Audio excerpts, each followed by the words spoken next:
గృహిణి అనే కథ. అందమైన ఆ గదిలో ప్రభాత సంగీతం సన్నగా వినిపిస్తుండగా చటుక్కున కళ్ళు తెరిచింది ప్రియ. మేడం, మెలకువ వచ్చిందా అన్నదో యువతి వెంటనే. ఊ అంది ప్రియ ప్రక్కకు చూస్తూ. ఎప్పట్లాగానే పక్కలో రాఘవ లేడు. ఎదురుగా ఆ యువతి మాత్రం వినయంగా చేతులు కట్టుకొని నిలబడి ఉంది. ఆ యువతి ఆమెకు పరిచారిక. ప్రియకు మొత్తం 4 పరిచారికలున్నారు. 4 విద్యావతులు యజమానులను సేవించుకొనడానికై ప్రత్యేకంగా విదేశాల్లో శిక్షణ పొంది వచ్చారు. శిక్షణకు రాఘవ వారిని సొంత ఖర్చులపైన తనే పంపాడు. ఒక యువతి ఆమె శరీరాన్ని సంరక్షిస్తుంది. ఆరోగ్య సూత్రాలను దృష్టిలో ఉంచుకొని ఆమె చేత వ్యాయామం చేయిస్తుంది.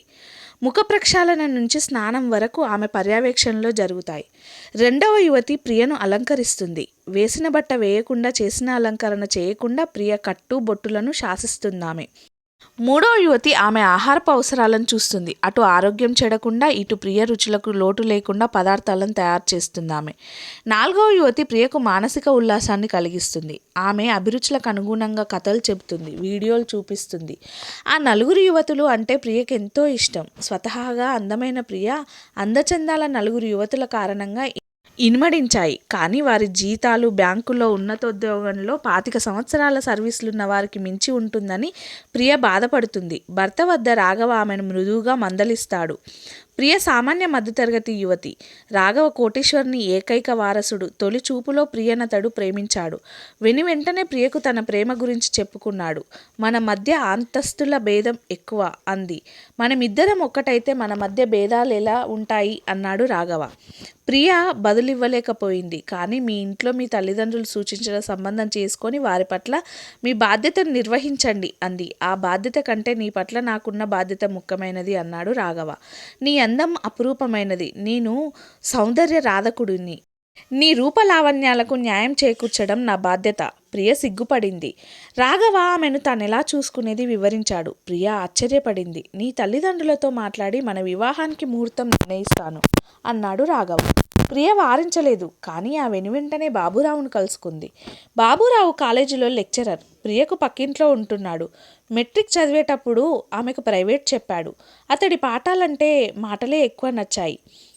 వారిద్దరూ ఒకరంటే ఒకరు ఇష్టపడేవారన్న విషయం ప్రియ తల్లిదండ్రులకు అర్థమయ్యేటంత చనువుగా వారి ప్రవర్తన ఉండేది. బాబురావుకు కట్నం తీసుకోకూడదన్న ఆదర్శం ఉందని తెలిసి ప్రియ తల్లిదండ్రులు సంతోషించారు. చెల్లెలు పెళ్లి కాగానే ప్రియను పెళ్లి చేసుకోవాలని బాబురావు అనుకుంటున్నాడు. అయినా ప్రియ BA 2వ సంవత్సరంలో ఉండగా రాఘవ ఆమెను చూశాడు. కట్నం తీసుకొని బాబురావు కంటే కన్యాశుల్కం ఇవ్వగల రాఘవ ప్రియ తల్లిదండ్రులకు నచ్చడంలో ఆశ్చర్యం లేదు. అందుకే ప్రియ బాబురావును కలుసుకొని మొత్తం విషయం చెప్పింది. బాబురావు మౌనంగా విని, ఈ పెళ్లి వల్ల నీ తల్లిదండ్రులు అంతస్తు పెరుగుతుంది, నీ అందానికి న్యాయం చేకూరుతుంది అన్నాడు. కానీ మనమిద్దరం భావి జీవితం గురించి ఎన్నో కలలు కన్నాము. ఆ కలలు నిజం కావాలి అంది. మనం కన్న కలలు సామాన్యమైనవి. ఇప్పుడు నీ జీవితమే ఒక అందమైన కలగా మారబోతుంది అన్నాడు బాబురావు. నువ్వు లేకుండా నా భావి జీవితాన్ని ఊహించుకోలేను అంది ప్రియ. కానీ నా భావి జీవితంలో నువ్వు లేవు. నా తల్లిదండ్రులు వేరే సంబంధం నిర్ణయించారు. కాదనలేని స్థితిలో ఉన్నాను అన్నాడు బాబురావు. ప్రియ తెల్లబోయింది. కళ్ళ ముంగట నీళ్లు పెట్టుకుంది. బాబురావును తిట్టింది, బతిమాలింది. బాబురావు మౌనంగా నవ్వాడు. ప్రియ వివాహం రాఘవతో జరిగిపోయింది. రాఘవ అన్న మాట నిలబెట్టుకున్నాడు. ఆమెనొక దేవతలా ఆరాధిస్తున్నాడు. ప్రియకిప్పుడు 4 పరిచారకులు. ఆమె కోరికతో కొండ మించి కోతిని దింపి తేగల భర్త. సమాజంలో ఉన్నత స్థానం. వివాహమైనాక కొంతకాలం ఆమె స్వర్గసుఖాలు అనుభవించింది. ప్రపంచం తెలియలేదు. బాబురావును కూడా మర్చిపోయింది. రాఘవ భార్య శారీరక మానసికోల్లాసానికి ఎన్నో ఏర్పాట్లు చేశాడు. అయితే అతడు వ్యాపారస్తుడు. ఉదయం లేచింది మొదలు రాత్రి వరకు ఎక్కడెక్కడో తిరుగుతూనే ఉంటాడు. రాత్రి ఏదో సమయంలో అతడు భార్య సరసాన చేరుతాడు. కాసేపు ఇద్దరు ఒకరిలో ఒకరు ఐక్యమైపోతారు. అతడు తీయని మాటలు చెబుతాడు. అతడి సాంగత్యంలో అపూర్వానుభూతిని పొందుతుందామె. ప్రియ సౌందర్యాన్ని రాఘవ ఆరాధిస్తాడు. ఆ ఆరాధన ప్రియకు కలిగించే తృప్తి అంతా ఇంత కాదు. ప్రియ అని అతడు పిలిస్తే తనువును పులకరిస్తుంది ఆమెకు. రాత్రి అతడికి దగ్గరగా జరిగి పడుకుంటే ఏదో తెలియని మత్తు ఆమెను ఆవహిస్తుంది. కానీ ఒక రాత్రి చూస్తే అతడు పక్కలో ఉండడు. ఆమె అతడి కోసం తడుముకుంటుంది. మొదటిసారి అలా జరిగినప్పుడు ఆమె అతన్ని అడిగింది, రాత్రి ఎక్కడికి వెళ్ళిపోయారు అని. నువ్వు నా భార్యవు, అందువల్ల మనిద్దరిది ఏపక శయ్య కావాలి. నీ అందం సన్నమితంగా ఆకర్షిస్తుంది. అందుకని నిన్ను దగ్గరగా తీసుకుంటాను. తీసుకొని ఊరుకోలేను. ఒకరిలో ఒకరం ఐక్యమవుతాం. అంతటితో నాకు తృప్తి కలగదు. కానీ దేవతగా నిన్ను ఆరాధించే నేను నా కోరికలను నదుపు చేసుకోవడం కోసం నీకు దూరంగా ఉంటాను. నిన్ను అపురూపంగా చూసుకుంటాను నేను. అందుకే నీ పక్కలో ఎక్కువసేపు ఉండను అన్నాడు రాఘవ. భర్త భార్య వద్ద కోరికలను నదుపు చేసుకోవడం ఏమిటో ప్రియకు అర్థం కాలేదు. అలాగని తీరని కోరికలతో ఆమె శరీరం వేగిపోవాల్సిన స్థితి రాఘవ కారణంగా ఏర్పడనూ లేదు. అయినప్పటికీ భర్త పరాయి స్త్రీలకు మరుగుతున్నాడన్న అనుమానం ప్రియకు వచ్చింది. తన అనుమానాన్ని ఎంతో కాలం దాచుకోలేదు ఆమె అనుమానాన్ని వింటూనే రాఘవ బాధగా, నీ అనుమానం నిజమని రుజువు చేయి. నువ్వే శిక్ష విధించినా భరిస్తాను అన్నాడు. ప్రియా భర్త పైన గట్టిగా నిఘా వేసింది. ఆమెకు రుజువులు దొరకలేదు.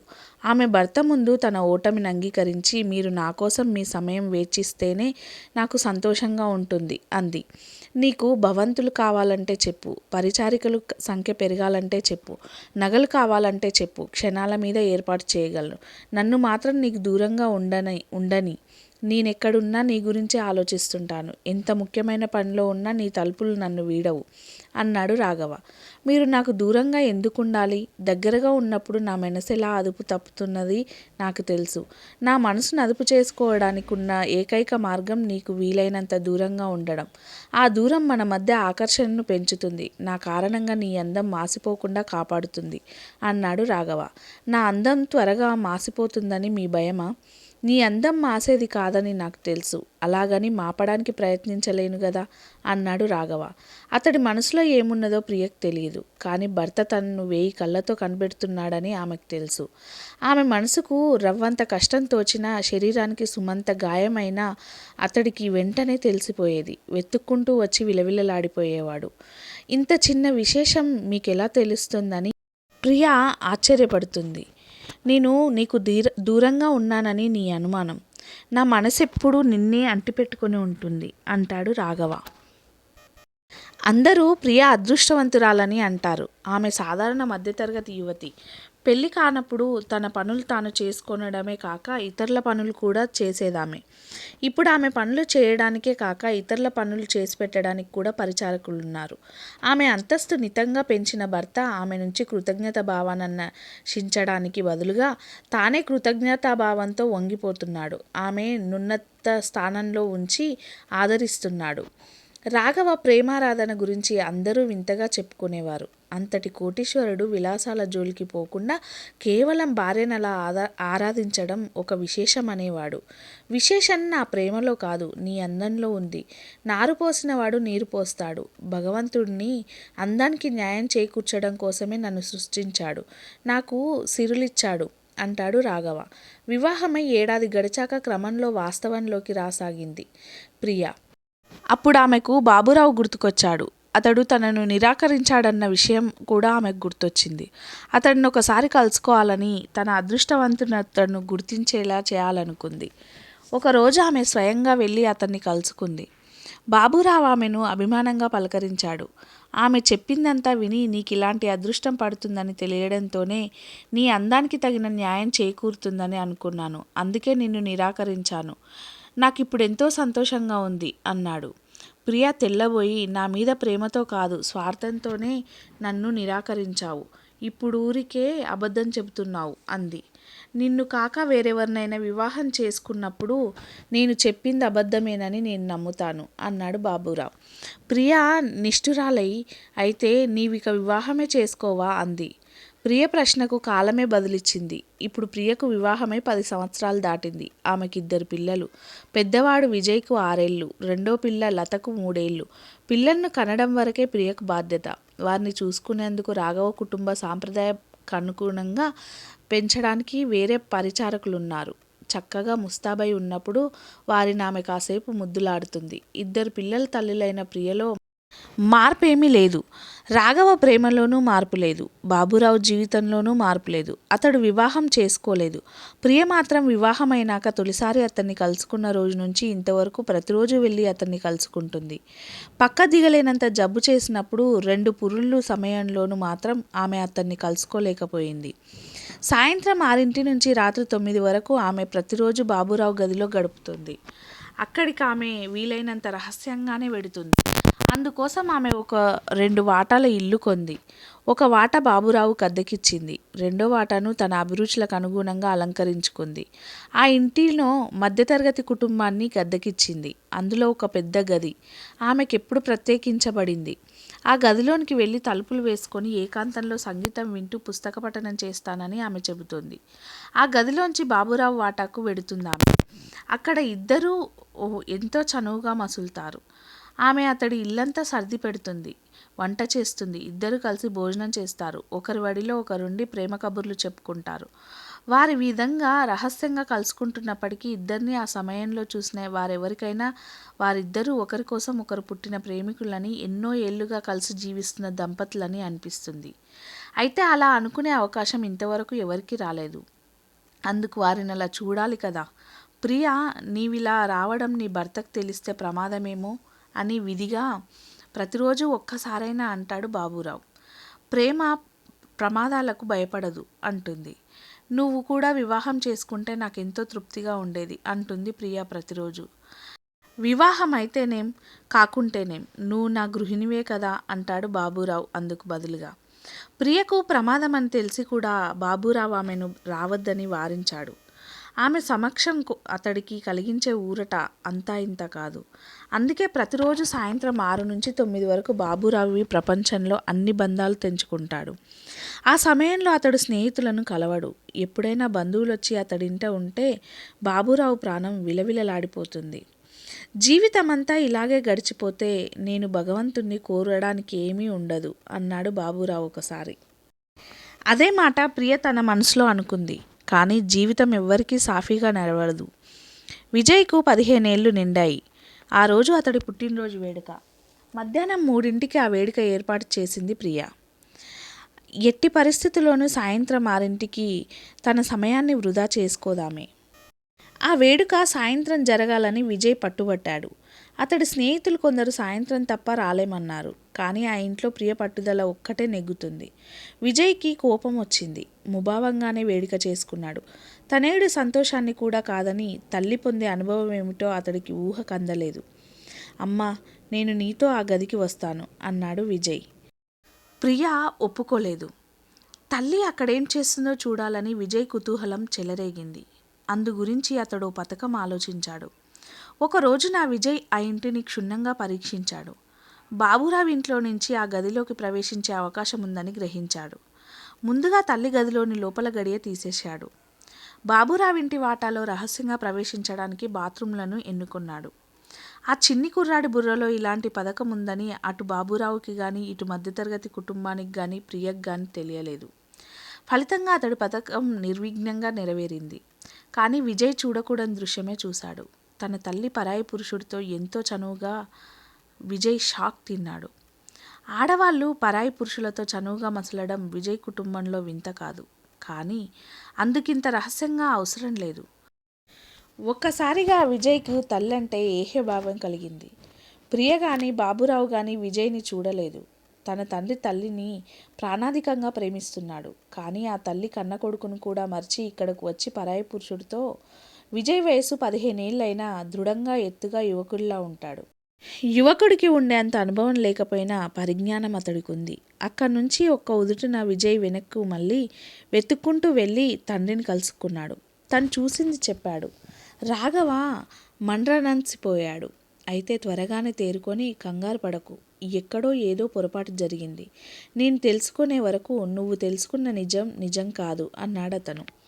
ఆ రాత్రి 9:20 ఇంట్లో అడుగుపెట్టింది ప్రియ. గుమ్మంలోనే ఆమెను భర్త పలకరించాడు. ఆ సమయంలో అతడిని ఇంట్లో చూసి ఆశ్చర్యపోయింది ప్రియ. నీతో మాట్లాడాలి అన్నాడు రాఘవ క్లుప్తంగా. ప్రియ భర్తను అనుసరించి పడక గదికి వెళ్ళింది. రాఘవ తలుపులు వేశాడు. ప్రియ ఆశ్చర్యపడింది. నేనేం తప్పు చేశాను అన్నాడు రాఘవ. ప్రియ ఆశ్చర్యంగా మీరు తప్పు చేశారని ఎవరన్నారు అంది. ఒక తప్పు జరిగింది. ఏ తప్పుకు కారణం నువ్వు కాలేనని నా నమ్మకం. అందుకని నేనే ఆ కారణమని భావిస్తున్నాను అన్నాడు రాఘవ. ఏమిటా తప్పు? ఇప్పుడు నువ్వెక్కడి నుంచి వస్తున్నావు? ఇలాంటి ప్రశ్న భర్త అడగడం ఇదే మొదటిసారి కావడంతో ఆమె తడబడింది. చెప్పు ప్రియా, ఇప్పుడు ఎక్కడి నుంచి వస్తున్నావు? నా గురించి మీకు తెలియని విశేషం ఏముంటుంది? అయినా సరే నీ నోట వింటాను, చెప్పు. మన ఇంటికి వెళ్ళి ఏకాంతంగా నా గదిలో సంగీతం వింటూ పుస్తక పఠనం చేశాను. నువ్వు అబద్ధం చెప్తున్నావు. మీకు తెలిసిన నిజమేమిటో చెప్పండి అంది. నువ్వు ఆ పక్కవాట బాబురావుతో ఆగాడు రాఘవ. ప్రియ ముఖం ఎర్రబడింది. అంటే మీరు నా మీద నిఘా వేసి నా రహస్యాలు తెలుసుకోవాలనుకుంటున్నారన్నమాట. మీరు నన్ను అవమానిస్తున్నారన్నమాట. రాఘవ చెలించకుండా లేడు. లేదు, నిన్ను అనుమానించేవాడినైతే ఈ విషయం ఎప్పుడో తెలుసుకునేవాణ్ణి. నిన్ను ఆరాధించాను, నీకు స్వేచ్ఛనిచ్చాను. ఆ స్వేచ్ఛ నిన్ను పెడదారులు తొక్కించడంలో నా తప్పు ఏమిటో నాకు తెలియడం లేదు అన్నాడు. నేను పెడదారులు తొక్కలేదు అంది ప్రియ. సమాజపు నీతి నియమాలు నీ అభిప్రాయాన్ని అంగీకరించవు. ప్రియ కళ్ళల్లో నీళ్లు వచ్చాయి. ఇంతకాలం మీరందరూ పురుషుల వంటి వారు కారనుకున్నాను. ఈరోజు అది అబద్ధమైపోయింది. మీరు నన్ను అనుమానిస్తున్నారు.